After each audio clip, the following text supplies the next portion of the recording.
सही कहा गया है कि स्वाधीनता मुफ्त में नहीं मिली, बाकायदा उसकी कीमत चुकानी पड़ी है।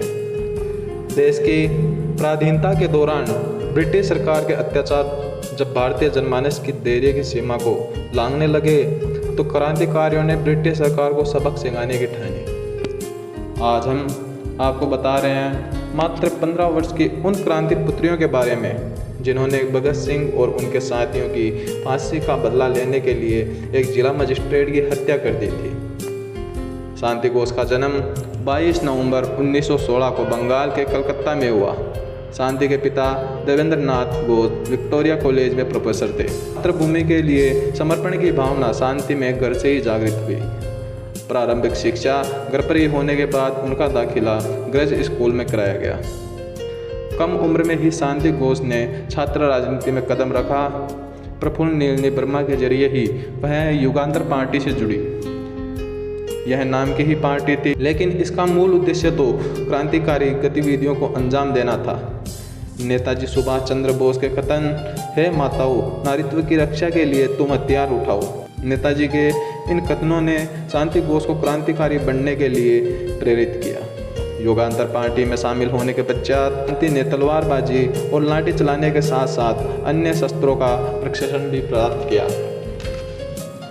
प्रशिक्षण पूरा होने के पश्चात उनका चयन एक विशेष अभियान के लिए किया गया। इसमें उनकी सहपाठी रही सुनीता चौधरी को सहयोगी के रूप में सम्मिलित किया गया। यह पहला मौका था जब किसी महिला को क्रांतिकारी गतिविधियों को अंजाम देने के लिए प्रत्यक्ष रूप से कार्य करने के लिए चुना गया था। पहले युगांतर पार्टी की महिलाएं पर्दे के पीछे रहकर ही क्रांतिकारियों की सहायता किया करती थी। पहली बार यह तय किया गया कि महिलाएं पर्दे के पीछे से निकलकर सामने से अंग्रेज़ों का मुकाबला करेगी। इनका मिशन था 23 मार्च 1931 को फांसी पर चढ़ने वाले भगत सिंह, राजगुरु और सुखदेव जी की शहादत का प्रतिशोध लेना। 14 नवंबर 1931 को ये दोनों युवा वीरांगनाएं तैराकी क्लब चलाने की अनुमति लेने के बहाने कोमिला के मजिस्ट्रेट चार्ल्स के कार्यालय पहुंची। जैसे ही मजिस्ट्रेट से सामना हुआ, दोनों ने उसे कैंडी और चॉकलेट दी।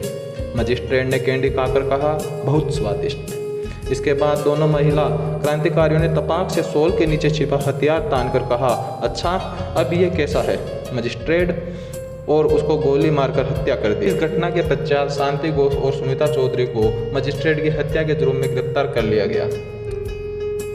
उन पर मुकदमा चलाया गया। उम्र होने के कारण दोनों को आजीवन कारावास की सजा सुनाई गई। यही नहीं, जेल में उन्हें उनके साथी सुनीता से अलग बैरक में रखा गया।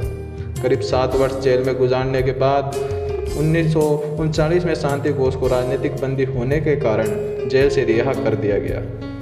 देश की स्वतंत्रता के बाद वह राजनीतिक गतिविधियों से निरंतर जुड़ी रही। इसी के परिणाम स्वरूप वर्ष 1952 से 62 और 1967 से 68 तक बंगाल विधानसभा और विधान परिषद की सदस्य रही। शांति घोष ने बांग्ला भाषा में अपनी आत्मकथा अरुण बहनी भी लिखी।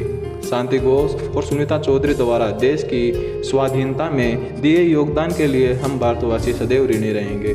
जय हिंद, जय भारत।